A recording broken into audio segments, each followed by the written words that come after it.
On a quitté le centre-ville pour s'éclater le bide façon US et claquer la bise à Fonzie. Nous sommes au Tommy's Dinner à La Beige et...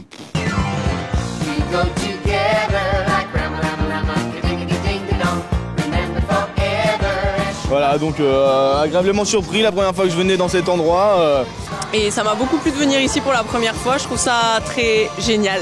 Mais c'est quoi ça? Non mais c'est une clope parce que j'essaie d'arrêter de fumer, alors du coup j'ai une cigarette électronique. J'ai rien entre les dents là. Non, t'as rien entre les dents. Les hamburgers sont très bons, la viande elle est au top. Très très très impressionnant, toujours avec des formules full king size, vraiment tu as full option. La quantité de tous les plats c'est vraiment énorme et... Oliver qui a du mal à se mouvoir après tout ça. Ouais, il est venu avec son vomi bag direct. Des plats énormes.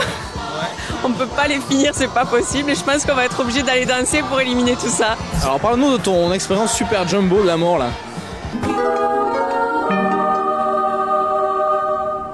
T'as failli te vomir dessus là, non? Disons que ça c'est faisable, mais il faut pas prendre entrée et il faut pas prendre dessert. T'as une technique bien rodée pour le descendre. Voilà, c'est qu'il faut commencer par le burger.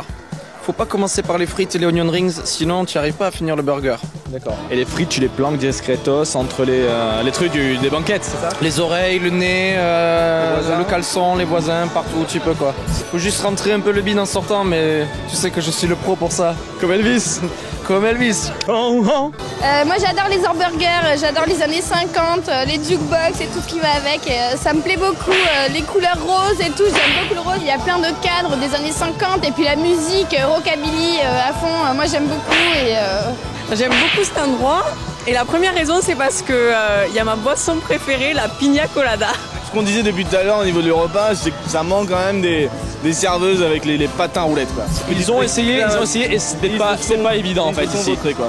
Les diners aux États-Unis existent depuis plus de 100 ans. Hein. Moi, je me suis inspiré de ce qui se faisait aux États-Unis, gardant le maximum d'authenticité. Moi, j'ai eu deux tranches de vie. J'ai eu une première tranche de vie qui était le sport, hein, le rugby. J'ai joué au Stade Toulousain pendant 14 ans, national. Donc, j'ai monté un premier resto dans un local à Toulouse, au centre-ville. Devenu le Dédanu. Tout à fait, qui a été pris par la suite par un autre rugbyman de renom qui est Trevor Brennan. Donc, je suis parti aux États-Unis. Bon, j'ai fait vraiment une étude de marché, on va dire, à ma façon, hein, tout seul, rôdant à travers les États-Unis, à travers les campagnes américaines, parce que c'est là que sont les plus beaux diners. Et en rentrant, je fais un petit pressbook. Et puis j'ai adapté évidemment à ce que j'aimais. J'ai envie de dire qu'on se situe à mi-chemin entre le fast-food et la restauration traditionnelle. Alors le fast-food, simplement à cause du volume, parce que là ce soir, on aura fait au moins 600 couverts. Je mets un point d'honneur à travailler pour justement éviter cette mauvaise comparaison avec le fast-food. À choisir que des aliments et des produits de qualité. Hop là. Alors.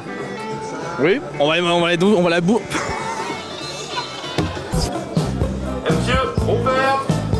Bon, on va aller danser un peu là pour... Ah, ouais, je veux mon neveu.